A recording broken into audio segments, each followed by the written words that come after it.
So we're going to continue our learning of the basics of C#. We created first script here. I'm just going to move the cubes back and do game object, 3D object, cube. Not sure I'll need it right away, but I'll create it now so it's done because I need an object to attach the script to it. I'm going to put it in front of the camera and we're going to create another script. Create C# script, and I call it variables because we're going to talk about variables. Waiting for it to compile. While it compiles, we can't do anything, but as soon as the script has compiled, we can open it. What are variables? A variable is something that can contain a value. If I try to draw a picture in Paint, a variable is a box. In this box, you can put a value, and the variable has a name. It's up to you to decide which one. Best to choose something meaningful. It also has, if I can write, it has a type. In programming, types can be an int, it's an integer. Can be 1, 2, 3, 8, 10, 50,000, etc. It can be a float. A float has numbers on both sides of the decimal. For example, if you have to pay €2.50, it's 2.50. That's a floating decimal point. In programming, as in English, we use a point and not a comma as it's done in some languages. A variable can be of Boolean type. We have seen that one. It's either true or false. A Boolean can only take two values, true or false. We have the type string, which is a character string and is between quote marks. You have your word or your sentence, and that's a string.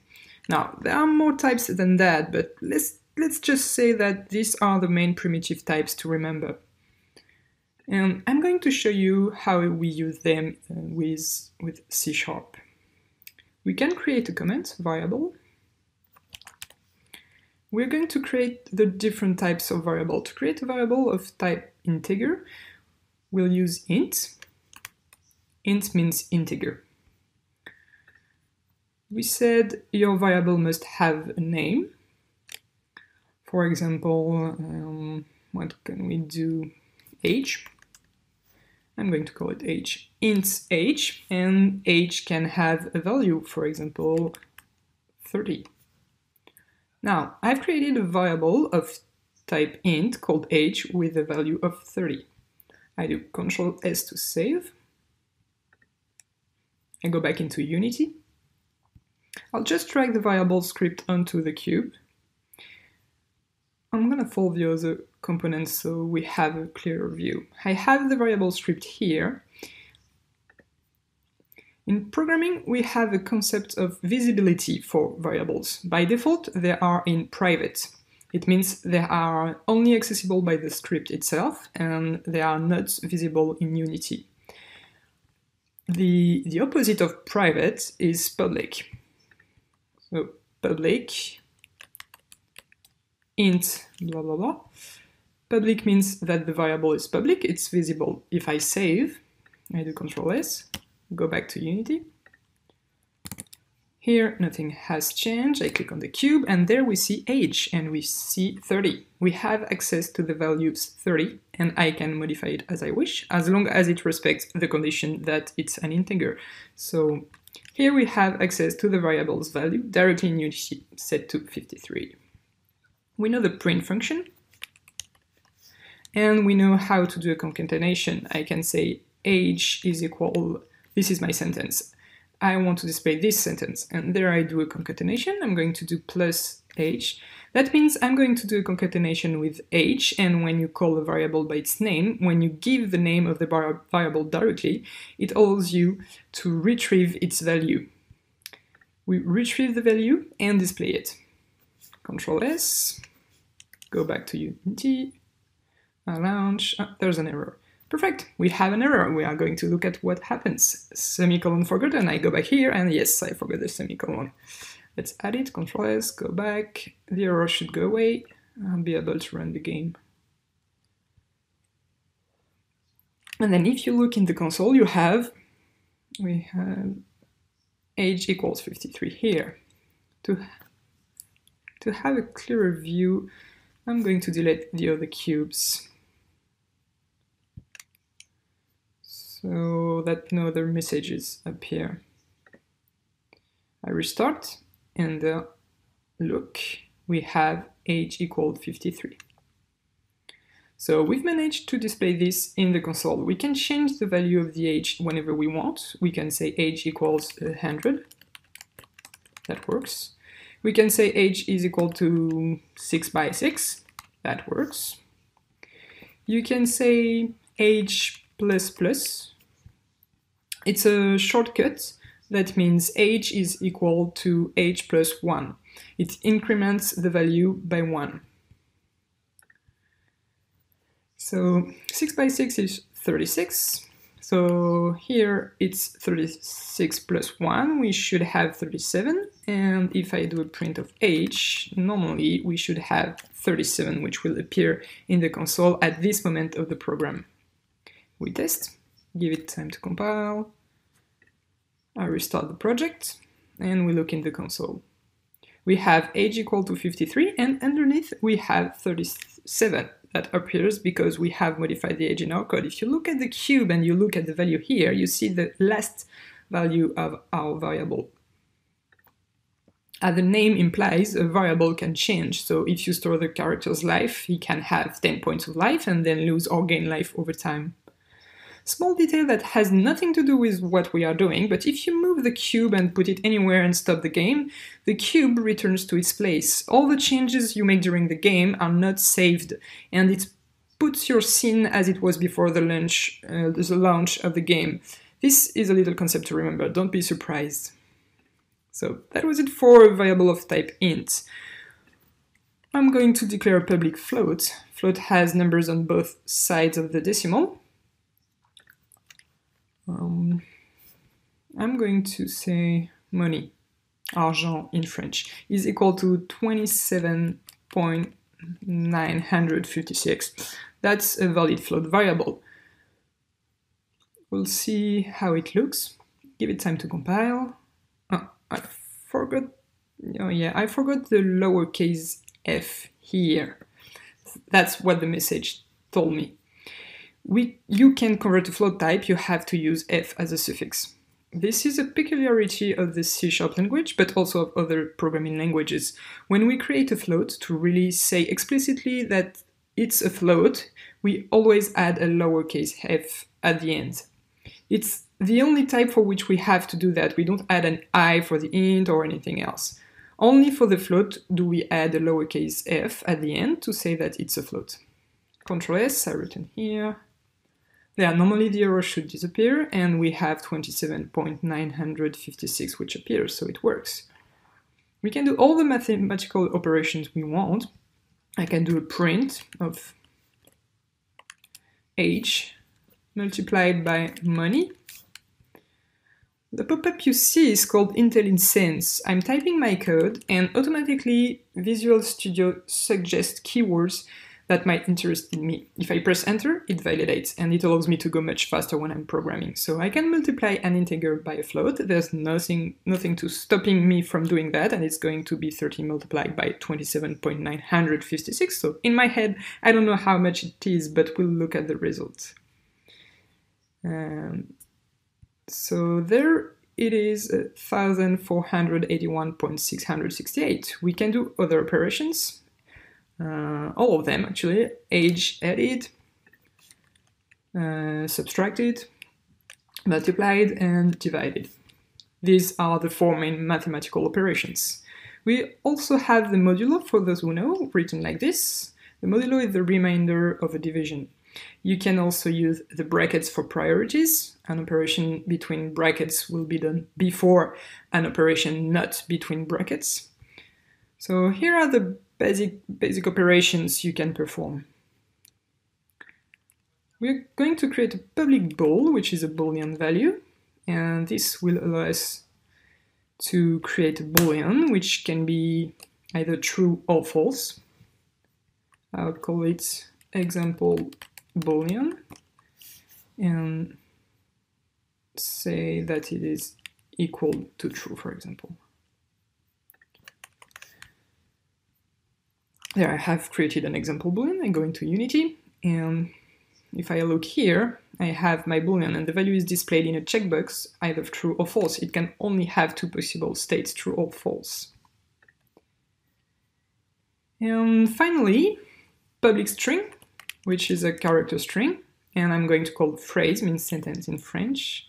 I don't specify a value because we don't have to specify a value, as our variable is in public, we'll be able to access it in Unity. I can do a print of phrase.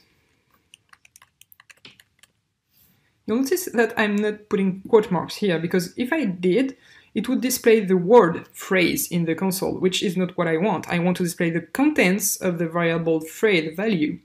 I want to display the value of phrase, so I do a print phrase without quote marks. We go back to Unity. I click on the cube. We have phrase which is empty, and I can put this is a test. Ceci est un test in French. I launch the game. Then we go and look in the console, and there I have this is a test. That's it for these variables. We saw how to modify the name of an object. We can very well say game objects point name is equal to phrase. We can do that. And we can even say game object point name is equal to phrase plus h. We can make a concatenation. Control S, I written here. So there the object is called cube3. I launch the game. And there the object is called this is a test 53. We have done a concatenation, we have changed the name of the object according to the variables we have here.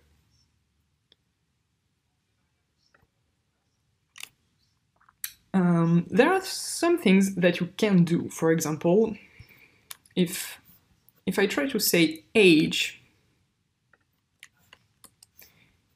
is equal to phrase, we're going to have a problem. I'm going to try to run this to see what happens.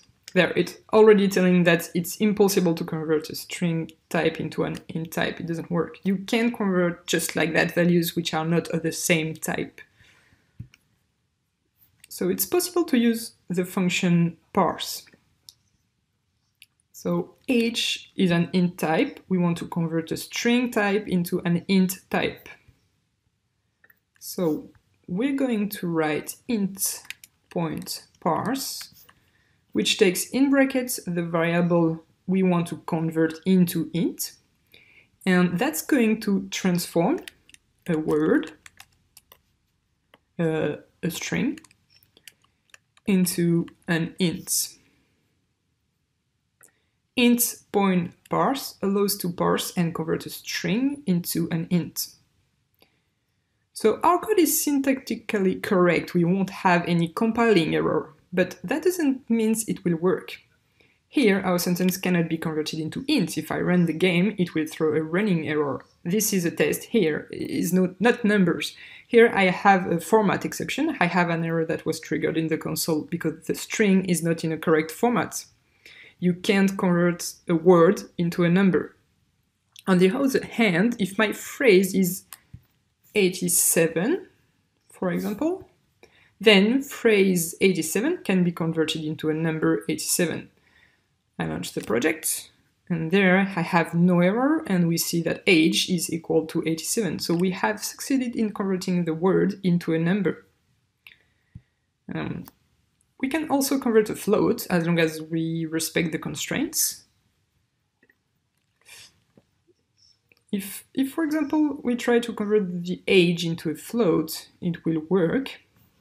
It will give us 30.0. On the other hand, if we try to convert this float into an int, it will work, but it will ignore what is after the decimal point. It will return only 27. Unity will do its best to convert between formats, depending on what it's possible to do. So here, we used variables types specific to C# and that you can find in other programming languages. But as we inherit from mono behavior, we have access to variable types that are really specific to Unity. For example, I'm going to do public color. I'm going to call this color, couleur in French, and this is going to create for us a variable of type color, and as the name indicates it will be a variable to handle color values.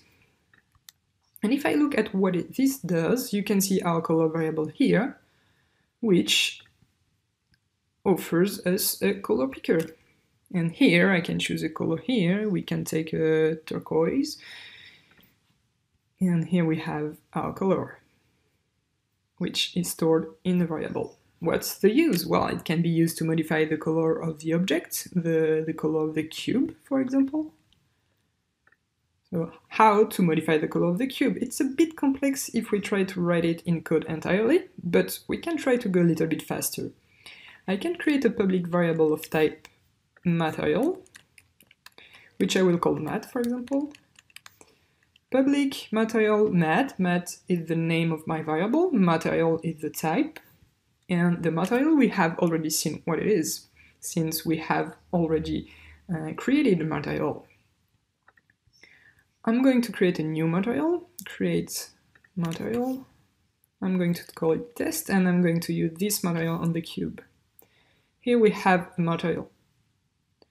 We have the possibility of filling in the variables by dragging things onto them. I can take the material here, I click on it, I drag and drop, and automatically the material test has been added here to my variable. I'm going to delete it to show you another way to do this. I select none. You can see that since I have a lot of material in the project, I have a lot of things listed here. The selector is very useful to look for something specific. So, if I drag the cube itself onto that property there, oh that's strange, it doesn't like it. Why it doesn't like it? I was going to tell you that it will automatically select the material because in general in Unity, when you drag an object that has, for example, a component, for example, material, it will pick it up. Usually it works, but I think that's because I'm on the alpha version, so my demonstration falls apart. But generally speaking, when you do this, when you drag the cube, it will automatically retrieve the material component and associate it here. That's okay, I'll drag my material here, and then I've created a material variable that stores the material associated with the cube. There, it's a bit easier. We can see that the material has a color property here. If I modify the color of the material, well, it works. And in our code, we can access this color property. Now, you don't know how to do this yet, but you know how to search on the internet for an answer to your question. But I'll give you the answer anyway. It's mat.color is equal to color being our variable that we created, which contains the color here, the value of color. I compile, we check if there are errors. At first glance there are none, the cube is red. I launch the game, and the cube becomes turquoise. Because that's what we have here, and that's what we have indicated in our code. So you know how to change the color of an object using C# code. So that's it for the variables. I think I've presented you with the essential fundamental concepts to remember. There are many other things to know, but we'll have time to come back to that a little later. We will continue to explore C# little by little, and for that I invite you to meet me in the next video.